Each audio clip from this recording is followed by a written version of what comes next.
안녕하십니까? 우리 집사님 말씀하신 것처럼 2013년도 벌써 11월 달이 됐습니다. 이제 이 한 해가 2달밖에 남지 않았습니다. 오늘 좀 일기가 밝지 못하지만은 밝은 성도님들의 얼굴을 보게 돼서 저는 개인적으로 마음이 참 기쁩니다. 여러분들을 볼 때마다 여러 가지 생각들을 하게 되는데, 이 안식일에도 여러분과 함께 안식일을 보내게 돼서 정말 하나님께 감사를 드립니다. 먼저 우리 하나님의 말씀, 신약성경 고린도 후서 12장에 있는 말씀을 좀 함께 읽고 시작하겠습니다.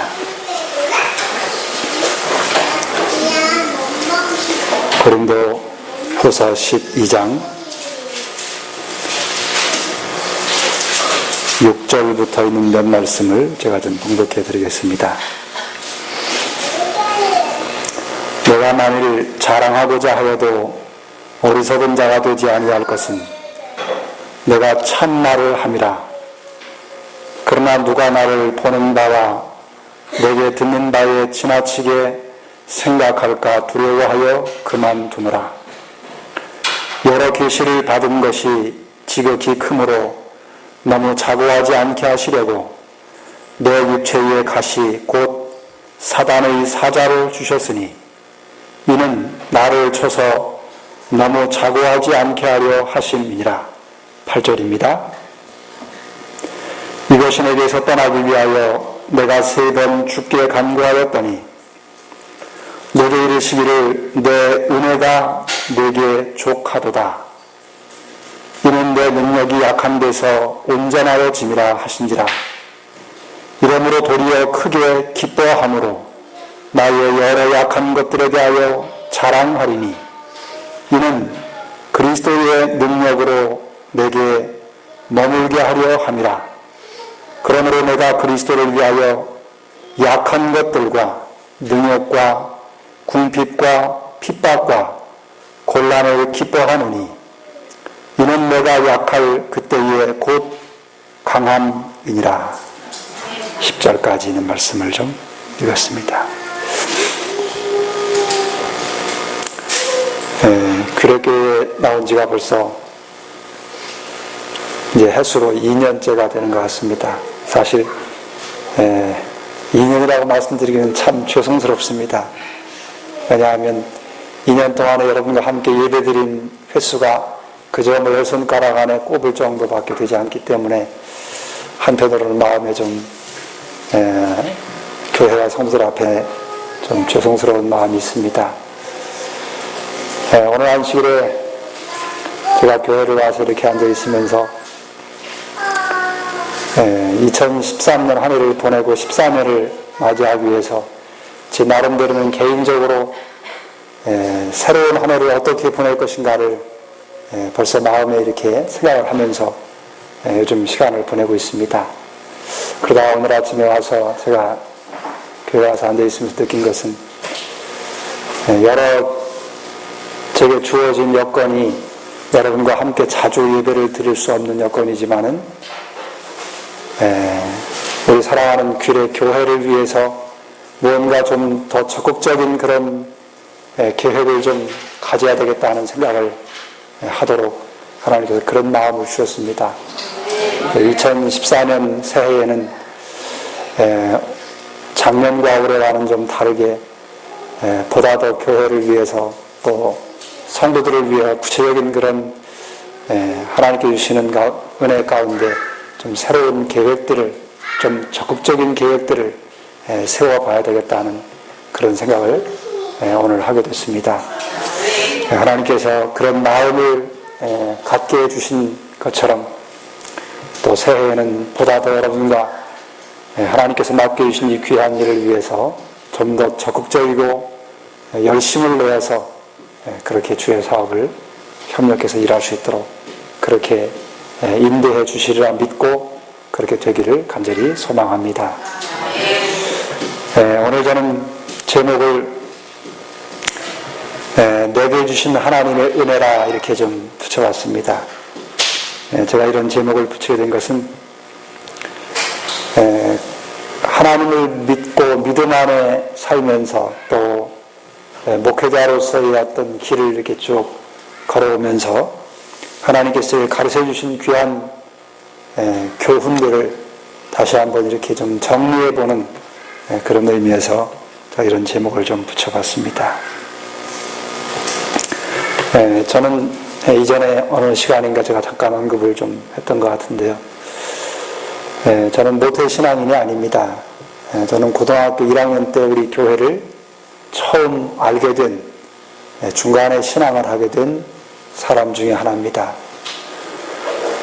그리고 교회를 처음 발을 내디디면서 그렇게 교회를 나온 지 10년 만에 목회의 길에 들어섰습니다. 그리고 올해로 이제 25년째 목회자로서의 길을 걸어가고 있습니다. 돌아보면 한 35년 정도 믿음의 생애를 이렇게 해왔던 것 같습니다. 아마 이 자리에 계신 우리 여러 성도님들 가운데는 모태로부터 태어나면서부터 우리 신앙을 하게 되는 분들도 계실 테고, 또 저처럼 중간에 그렇게 하나님을 믿게 된 분들도 계실 테고, 특별히 최근에 수년도에 하나님을 믿기 시작한 분들도 계실 것이라고 생각이 됩니다. 어찌 보면 짧지 않은 시간을 보내면서 여러 그런 같지 않은 경험들 속에서 우리 각자의 가르쳐 주신 하나님의 귀한 섭리와 은혜가 조금씩은 다를 것이라고 생각이 됩니다. 그런데 저는 제가 이렇게 믿음의 생애를 쭉 돌아오면서 깨달은 여러 교훈들 중에 하나는, 그 중에 첫 번째는 가장 인간적으로 볼 때 힘들고 어렵다고 생각하는 기간, 또 자신을 돌아볼 때 자기 자신이 가장 연약하다고 느꼈던 그런 시간들, 그런 경험들이 시간이 이렇게 흐른 다음에 돌아보니까 사실은 그때가 제일 하나님의 은혜가 제일 컸던 때라고 하는 것을 발견하게 됐습니다. 그리고 또 그런 때가 인간적인 관점에서 볼 때는 제일 힘들고 어렵고 연약해 보이는 그런 시간들이었지만, 돌이켜보면 그때처럼 영적으로 하나님과 가장 가까이 지냈던 때가 없었다 하는 그런 것들을 발견하게 됐습니다. 오늘 처음 읽은 고린도서 12장에 있는 말씀도 이 바울이 자신에 관한 경험을 기록한 것이지요. 우리가 아는 것처럼 바울이 바울 되기 전에 그의 이름이 사울이었습니다. 그는 유대교의 신실한 아주 골신자라고 표현할 수 있을 만큼 유대교에 아주 철저한 충성스러운 그런 유대 교인이었습니다. 그렇게 충성스러웠던 그가 그의 종교를 열심히 지나쳐서 그 당시에 이제 갓 태어난 새로운 신흥 종교지요. 그 시대에는 신흥 종교라고 말할 수 있습니다. 기독교라고 하는 이 예수님이 돌아가시고 승천하신 후에 그 제자들을 통해서 새롭게 탄생한 초기 그리스도교 교회에 아주 큰 위협적인 존재가 됐었지요. 그래서 바울이 사울이었을 때 그 당시에 이단으로 그렇게 규정하고 아주 천하에 몹쓸 그런 좋지 않은 종교라고 판단을 해서 나사렛 예수를 메시아로 구세주로 믿었던 그 그리스도교를 핍박하는 일에 가장 앞장을 섰던 사람이지요. 그러다가 다메섹 도상으로 그 예수를 믿는 그 당시에 이단자들을 잡으러 가다가 그 다메섹 도상에서 예수님을 만나게 되지요. 그리고 그 밝은 대낮에 태양보다 더 밝은 빛을 보고 사울은 고꾸라집니다. 그리고는 시력을 잃어버립니다. 그리고 한동안 앞을 보지 못하다가 눈에서 비늘 같은 것이 떨어지고 얼마 시간이 지나서 그가 다시 이제 시력을 회복하게 됩니다. 그리고 그는 완전히 새로운 사람이 되어서 새로운 삶을 살게 되지요. 이제는 이전에는 핍박자였던 그가 이제 복음을 전하는 그 나사렛 예수라고 하는 33세의 갈바리 십자가에서 극악한 죄인으로 누명을 쓰고 처형을 당한 그 나사렛 예수가 하나님이 약속하신 메시아라고 하는 사실을 이제 전하는, 구세주라고 하는 것을 전하는 복음을 위해서 자신의 삶을 바치게 됩니다. 그리고는 복음이 들어가지 않은, 아직 복음이 전해지지 않은 지역을 찾아다니면서 그 복음을 전하면서 그 남은 생애를 지냅니다. 그러다가 고린도라고 하는 지역에서 복음을 전하고 그 결과로 마침내 교회가 세워지게 됐습니다. 고린도는 그 당시에 상업지역이었는데 굉장히 무역이 활성화했던 그런 지역이지요. 그리고 많은 사람이 왕래하는 지역이기 때문에 거기는 우상숭배가 아주 성행했던 지역입니다. 그 복음을 전한 결과로 고린도 지역에 교회가 세워졌습니다. 바울이 헌신한 그 헌신의 수고의 열매였지요. 그리고 그 고린도 교회에 바울은 그 교회를 계속해서 주재하면서 돌볼 수가 없어서 떠나다니면서 그 교회에 어려운 문제가 발생했다고 하는 소식을 듣고 편지를 써서 보냅니다. 그 편지가 후일에 성경이 됐습니다. 그래서 첫 번째 편지가 고린도 전서고 두 번째 편지가 고린도 후서입니다. 이 고린도 후서 가운데에 바울은 이 12장이라고 하는 부분에서 자기 이야기를 기록하는 것입니다. 거기 자기 이야기를 기록하면서 뭐라고 하는 거 아니? 자기가 하나님께로부터 많은 계시를 받고 그 계시를 통해서 복음을 깨닫게 되고 또 그 복음을 전하게 되었는데 그 받은 것이 너무 하나님의 그 주신 은혜가 너무 커서 자기도 모르게 스스로 자기를 높이고 교만해질까봐 하나님께서 자기 몸에 사단의 사자를 두었다. 그렇게 기록합니다. 그것이 뭐냐면 바울이 평생 죽을 때까지 가지고 있던 질병 중에 하나였던 암질로 알려져 있습니다. 눈에서 진물이 흐르고 시력이 좋지 않았던 것이지요. 아마도 이 학자들의 추론에 의하면 담에색 도상에서 그 태양보다 밝은 예수님을 만난 후에 그가 그 시력에 아마도 문제가 생겨서 평생 그렇게 고생을 했을 것이다. 그렇게 학자들은 이야기를 하고 있습니다. 그런데 자기 그 경험을 이야기하면서 그 내용 가운데에서 자기가 그 눈에 앉아 있어가지고 참 이게 아마도 바울에게는 그것이 굉장히 큰 어려운 십자가였던 것 같습니다. 우리가 몸의 질병을 어느 부분에 가지고 있으면 그것이 참 얼마나 불편합니까? 그것이 어떤 부분이든 간에 인체의 어느 부분이든지 연약한 부분이 있으면 참 사는데 불편하지요. 바울도 아마 그래서 하나님께 3번 아주 간절하게 그 눈이 완전히 회복되기를 위해서 하나님께 아주 간절히 기도를 드렸다 그랬어요. 그런데 하나님께서 말씀하시기를 내 은혜가 내게 족하다. 그렇게 말씀하시고 그 후에 더 이상 그가 그 문제를 놓고 간과하지 않았던 것을 기록하고 있습니다. 때때로 우리가 살면서 어떤 일이 잘 되고 순탄하게 이루어지고 계획하고 마음먹은 대로 잘 일이 풀리면 참 좋지요. 그런데 그렇게 잘 모든 일이 풀어지게 되면 사람이 이 죄의 본성을 가지고 있기 때문에 자기도 모르게 하나님을 멀리하고 자기를 신뢰하고 또 자기를 높이는 그런 유혹에 빠질 수밖에 없습니다. 그래서 여기 고린도서 10장 12절에는 그런즉 선줄로 생각하는 자는 넘어질까 조심하라. 그렇게 말씀했습니다. 저도 이렇게 지나온 제 신앙생활을 쭉 돌아보면 그런 고비가 있었던 것 같습니다. 제가 목회를 처음 나왔을 때 첫 교회를 부임했는데 그 첫 교회에서 얼마나 아주 큰 단련을 받았는지 모릅니다.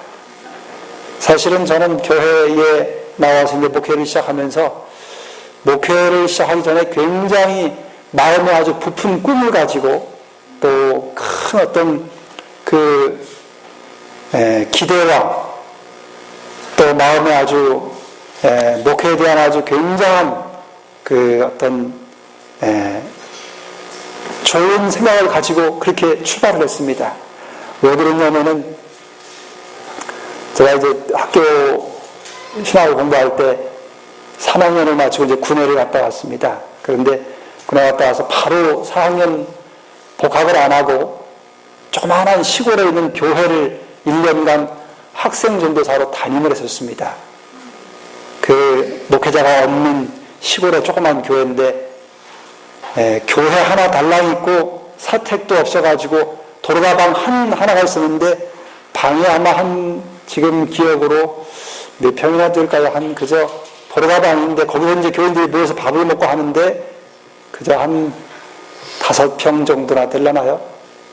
방 한 칸 있었습니다. 거기서 그냥 이제 그때 총각이었으니까 혼자서 그 도로가 방에서 먹고 자고 하면서 그 교회를 돌봤습니다.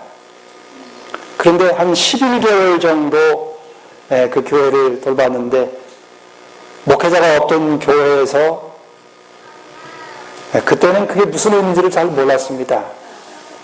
그 지역에서 순복음 교회에서 가장 열심히 있던 한 집사님 가정이 우리 교회로 개혁을 했어요.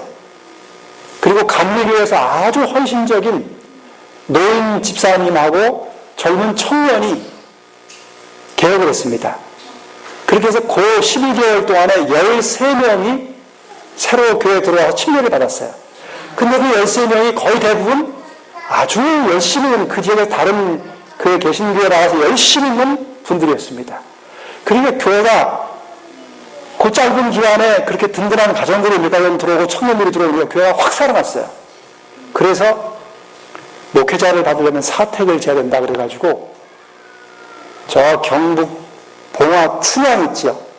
춘향에 가서 흙벽돌 찍는 기계를 아는 장로님한테 빌려왔습니다.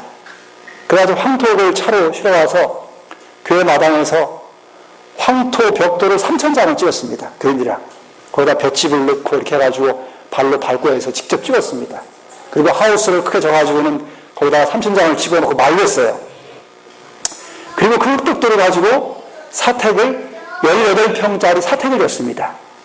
그 몇 안 되는 그 교인들이 협력해서 이제 진 겁니다. 그리고 저는 이제 해가 바뀌어서 4학년 복학을 하고 그 다음에 제가 복학하면서 진짜 하나님의 은혜로 기적같이 그 목회자가 없던 교회에 인턴 전도사님을 받게 됐습니다. 그러니까 교인들이 얼마나 좋겠어요.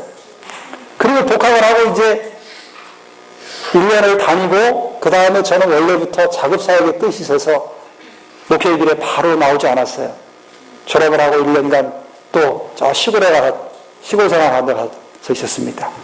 그러다가 어떻게 하나님께 인도하셔서 목회를 나오게 됐는데 목회를 다시 나오는데 발령이 어디로 가냐면 그 학생전도사 있던 그 교회로 발령이 났습니다. 그리고 얼마나 좋았겠어요. 그리고 그 11개월 동안 교회를 돌보았던 그 교회에서 그 교회를 학생전도사로 있게 된 계기가 예언 전도회를 했는데 제가 강사를 하게 됐어요. 그래서 그때부터 이제 12개월 있었는데 그 12개월 동안 영혼을 구원하는 그 경험을 하니까 너무너무 이게 목회가 너무너무 좋은 거예요. 야, 이렇게 목회가 행복하고 좋은 것이구나. 그러니까 얼마나 부푼 꿈을 가지고 목회를 나왔겠습니까? 그런데 웬일입니까?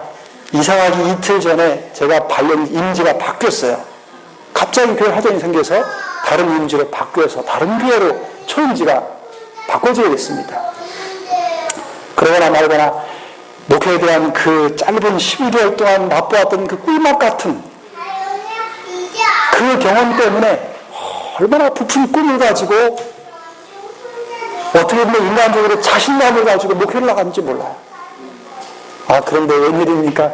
첫 기회 가서 얼마나 호된 단련을 받았는지 정말 목회를 그만두고 싶을 정도로 그렇게 아주 호된 연단을 대단하게 받았습니다.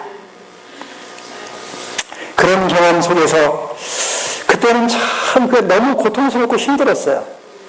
그게 제 자신에 대한 것 때문에 힘든 것이 아니라 교회를 어렵게 하는 그 일 때문에 제가 너무 힘들고 고통스러웠어요.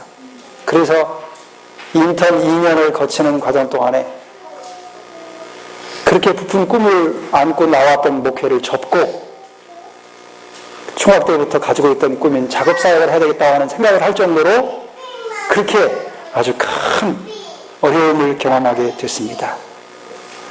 그때는 정말 그렇게 하지 않은 것이 하나님께서 붙잡으신 은혜라고 생각이 듭니다. 그런데 지나오면서 계속 깨닫는 것은 그때 그렇게 만일에 하나님께서 그렇게 저를 연단시키지 않았더라면 아마도 제가 제 자신의 어떤 경험이나 인간적인 얕은 생각이나 지혜나 이런 것들을 믿고 대단히 교만하고 아마도 이 길을 끝까지 지금까지 걸어오지 못할 수도 있었을 것이다. 그런 생각을 하게 됐습니다.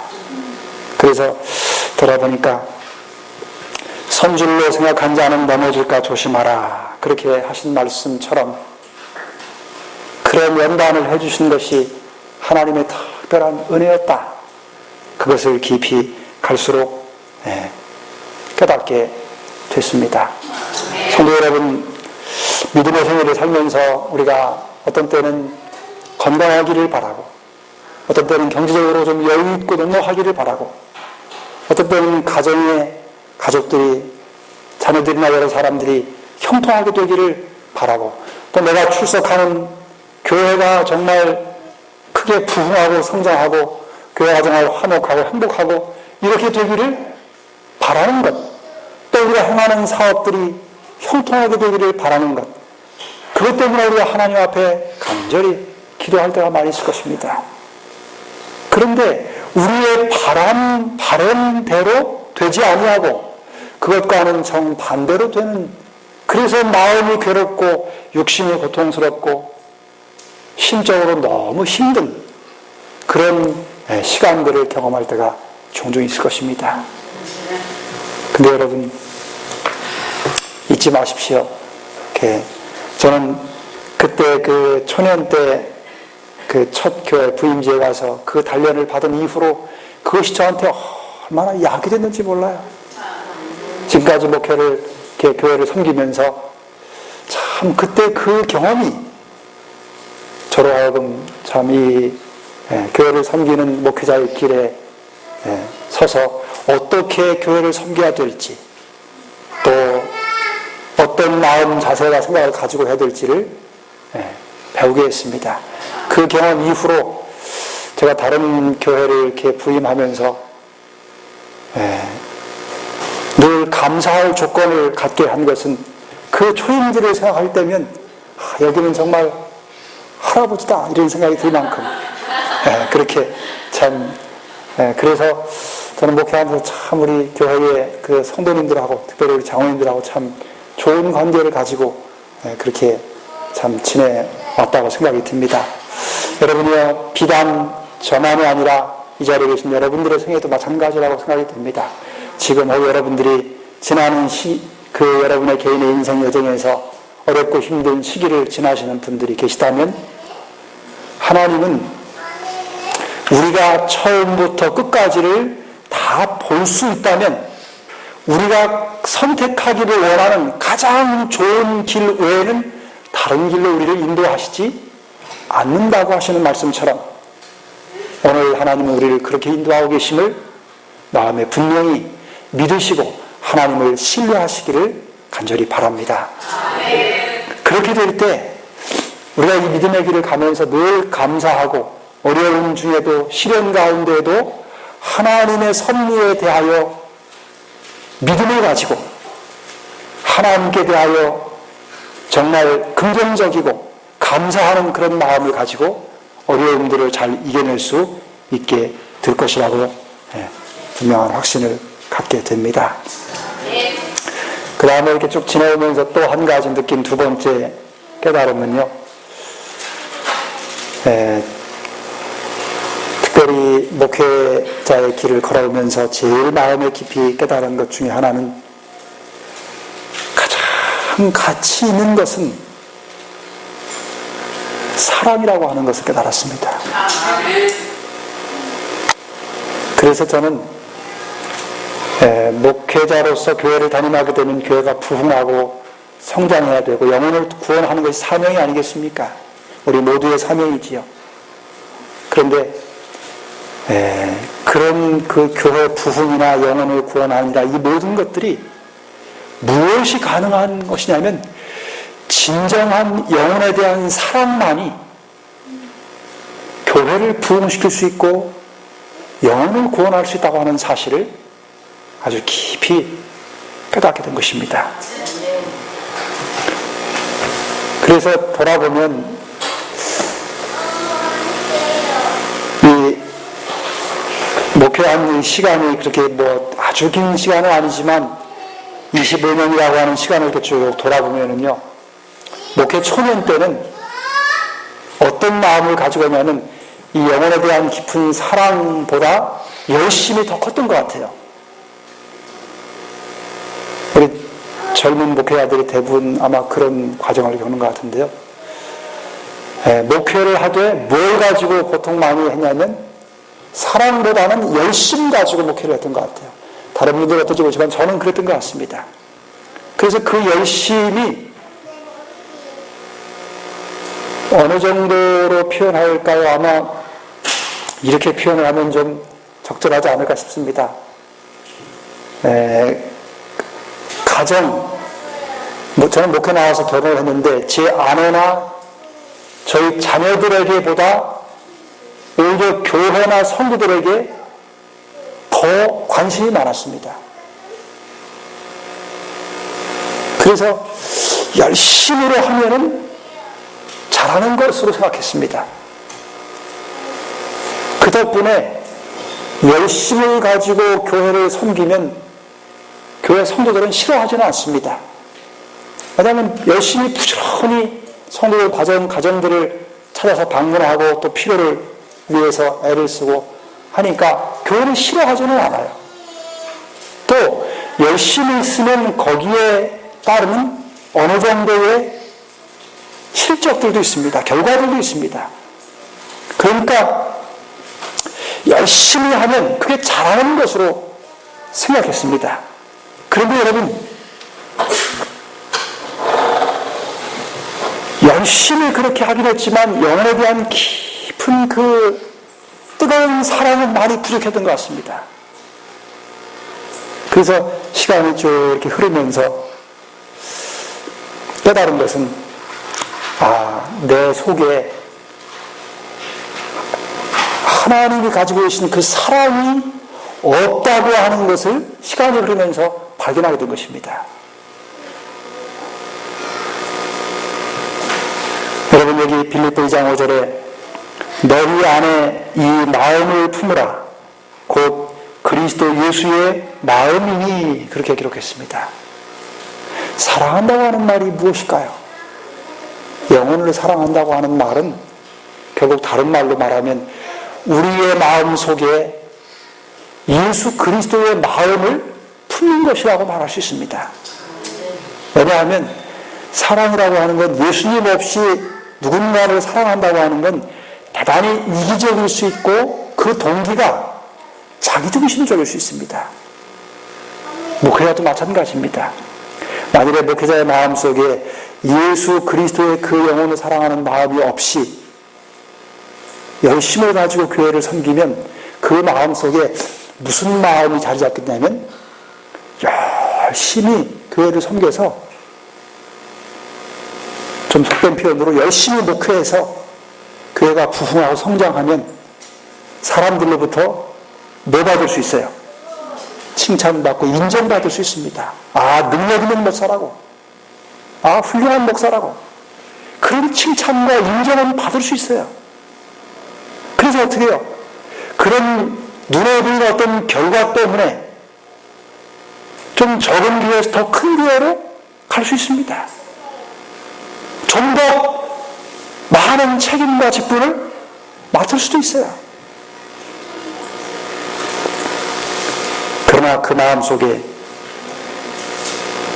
영혼을 진정으로 사랑하는 마음이 없이 예수 그리스도를 그 마음에 모시지 아니하고 행하는 것은 언젠가는 그 가는 길에서 그것이 옳지 못하다고 하는 것과 또 그것이 한계를 경험하게 되어 있습니다.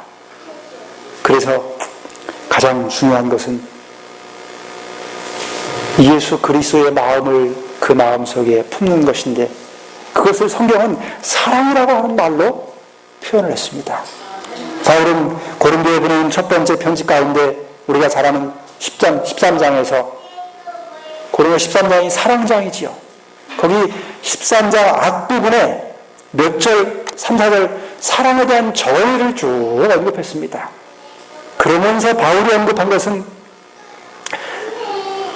내가 사람의 방언과 천사의 말을 할지라도 사랑이 없으면 또 예언하는 능이 있어 모든 비밀과 모든 지식을 알고 산을 옮길 만한 모든 믿음이 있을지라도 사랑이 없으면 또 내 몸을 불사르게 내어줄지라도 사랑이 없으면 바울은 이 사랑장의 앞부분에서 그 어떤 것들을 좋은 것들을 쭉 언급한 다음에 사랑이 없으면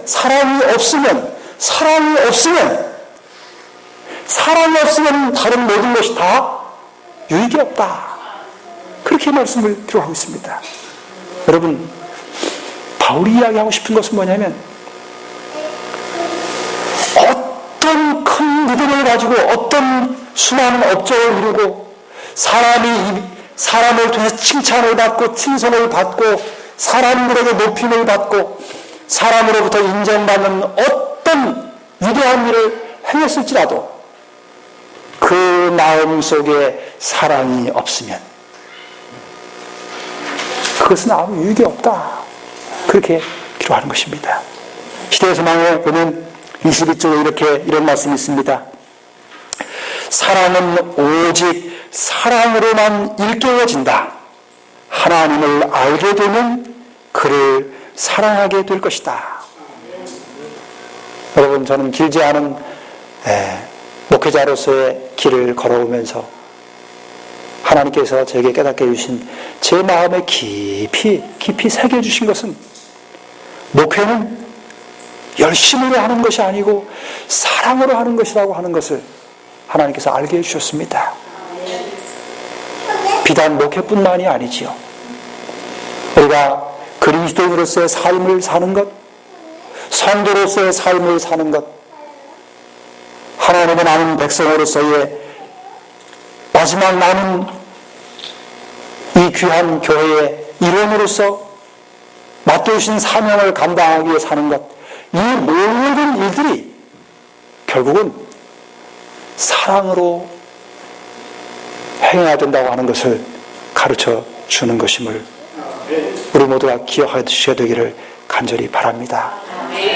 여러분, 하나님께 사람을 보실 때 하나님의 판단 기준은 가장 중요한 게 무엇이냐면 사랑입니다. 누가복음 21장에 보면 그 당시에 가난한 과부가 두 렙돈이라고 하는 아주 적은 단위지요. 오늘날로 치면 한 최소 단위가, 그 당시 화폐 최소 단위가 렙돈입니다. 그러면 우리 최소 단위가 뭐 있습니까? 동전 중에 최소 단위 요즘 10원이지요. 그 두 개입니다. 그럼 얼마입니까? 20원이에요. 요즘 20원 헌금 내는 분 있습니까? 없습니다. 근데 이 가난한 과부가 20원을 헌금을 냈습니다. 그런데 여러분, 마태복음 26장에 보면은 무슨 기사가 또 기록되어 있냐면 옥합을 깨트려가지고 예수님의 발에, 먼지 묻은 발에 부은 여인에 대한 기사가 나옵니다. 그런데 이 두 여인이 드린 헌신에 대하여 예수님이 둘 다 칭찬하셨어요. 한 여인은 20원 우리 돈으로 드렸고, 그 다음에 이 두 번째 마태복음 20장 여인은 약 300데나리온 정도 이야기를 했는데, 데나리온은 그 당시에 은화입니다. 은전인데 그 당시 하루 품값입니다. 오늘날로 치면 최소 품값이 요즘 어디지요? 일하시는 분들 이렇게 데려오는 데가 뭐라고 하죠? 용역회사에 가면 하루 이렇게 데려오면 보통 시골에서 8만원, 9만원 줍니다.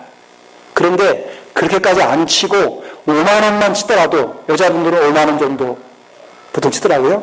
5만원을 치더라도 300데나리온이면 300일치입니다. 300일치. 그러면 3월 15 얼마입니까? 한 1,500만원 정도입니다. 20원과 1,500만원 정도의 가치를 두 여인이 각각 다르게 드렸는데 예수님이 이 두 여인을 다 칭찬했습니다. 여러분, 하나님이 판단하는 기준은 겉으로 드러난 외형적인 것이 아닙니다. 이 두 여인 모두가 다 정말 하나님을 사랑하는 마음으로, 하나님의 일을 귀히 여기는 심정으로 하나님께 드렸습니다. 하나님이 보시는 가장 중요한 것은 사랑입니다. 히데스만 82쪽에 보면은 이와 같이 우리가 우리를 위한 그의 크신 희생을 깊이 생각할 때에 그에 대한 우리의 신뢰는 더욱 굳어질 것이며 우리의 사랑은 격발되고 우리는 더욱 그리스도의 정신에 깊이 물들게 될 것이다. 여러분, 우리가 어떻게 사랑할 수 있습니까? 제가 깨달은 것은 사람은 사랑할 수 없다고 하는 것을 아주 절실하게 깨달았습니다. 사람은 스스로 사랑할 수 없습니다. 사람이 사랑하는 건 대단히 이기적이고 자기중심적입니다. 조건이 맞으면 사랑하고 내게 유익이 되면 사랑합니다. 아니, 사랑하는 것처럼 보입니다. 좋아하는 것이지요. 그러나 여러분, 하나님께서 사랑하신다고 하는 그와 같은 사랑은 인간이 스스로 할 수 없습니다. 우리는 그 사실에 대하여 인정하고 고백할 필요가 있습니다. 그러면 우리가 어떻게 하나님의 사랑을 할 수 있을까? 그것은 하나님께서 우리 안에 그 사랑의 마음을 넣어주시지 않으면 우리가 할 수 없습니다.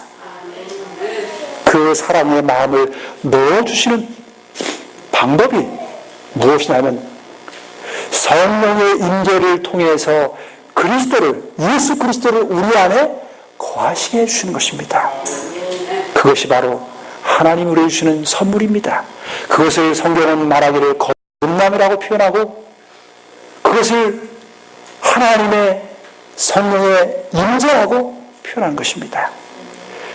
하나님의 은혜로 우리 안에 그리스도께서 거하실 때, 성령께서 임재하실 때 우리는 비로소 주님이 우리를 사랑하신 것처럼, 하나님이 우리를 사랑하신 것처럼 그렇게 사랑할 수 있게 된다고 하는 것입니다. 여러분, 그 일을 직접 행하고 보여준 사람들이 누굽니까? 그들이 사도들입니다. 예수님이 십자가에 달리시기 바로 직전까지도 누가 크냐고 서로 자기를 높이는 정신을 가지고 있었던, 그 인간의 죄의 본성으로 그렇게 대했던 사도들이 예수님이 돌아가시고 나서 승천하신 후에 그들은 모여서 함께 자신들의 죄를 고백하고 약속하신 성령이 임재하시기를 위하여 간절히 기도했습니다. 그 기도의 결과로 오순절 성령이 임했을 때 그들은 완전히 새로운 사람으로 그들의 동기와 생각과 목적이 완전히 달라졌습니다. 그리고 그들이 나가서 전한 기별이 무엇이었습니까? 그 기별의 핵심이 십자가에 달리신 예수 그리스도였습니다.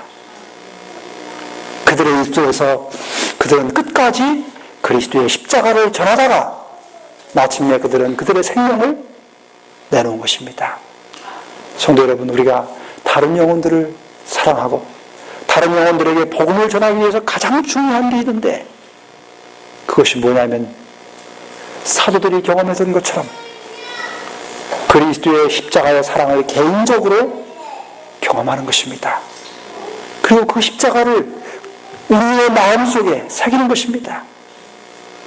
그 일은 우리가 그리스도의 십자가로 우리의 시선을 향하고 우리의 모든 삶의 목적과 동기를 최우선으로 십자가에 둘 때 하나님 우리에게 주시는 선물로 말미암아 이루어지는 일입니다. 성도 여러분들이시여, 오늘 저는 여러분들의 시간을 줄이면서 부탁을 드리고 싶은 것은, 많은 사람들은 목회자만, 목사만 복음을 전하는 사람들이라고 일반적으로 생각합니다. 그러나 결코 그렇지 않습니다. 복음은 목사가 전하는 것이 아니고 예수 그리스도를 만난 사람들이 전하는 것이 복음입니다. 여러분이 개인적으로 그리스도를 만나고 그리스도의 십자가가 여러분의 마음속에 새겨질 때, 그래서 여러분의 마음속에 억누를 수 없는 그리스도의 십자가의 사랑의 복음을 전하고 싶은 그 간절한 마음이 여러분들의 가슴 속에서 차고 넘칠 때 비로소 복음을 전하는 하나님의 종들로, 도구들로 살 수 있게 될 것입니다. 성도 여러분들이시여, 오늘 간절히 바라기는 여러분 자신만이 전할 수 있는, 여러분 자신의 스스로 알고 계신 예수 그리스도, 여러분 자신이 만난 그리스도의 십자가의 사랑, 여러분 자신이 만난 살아계신 하나님, 그분을 여러분의 마음속에 모시게 되기를 바랍니다. 그래서 여러분 각자가 복음을 전하는, 그리스도의 십자가를 높이는 그런 우리 모든 성도들이 되셔서 어느 곳에 가든지 누구를 만나든지 여러분 자신만을 전할 수 있는 그리스도의 십자가의 군사들이 다 되시기를 간절히 바라면서 말씀을 드리겠습니다. 아멘.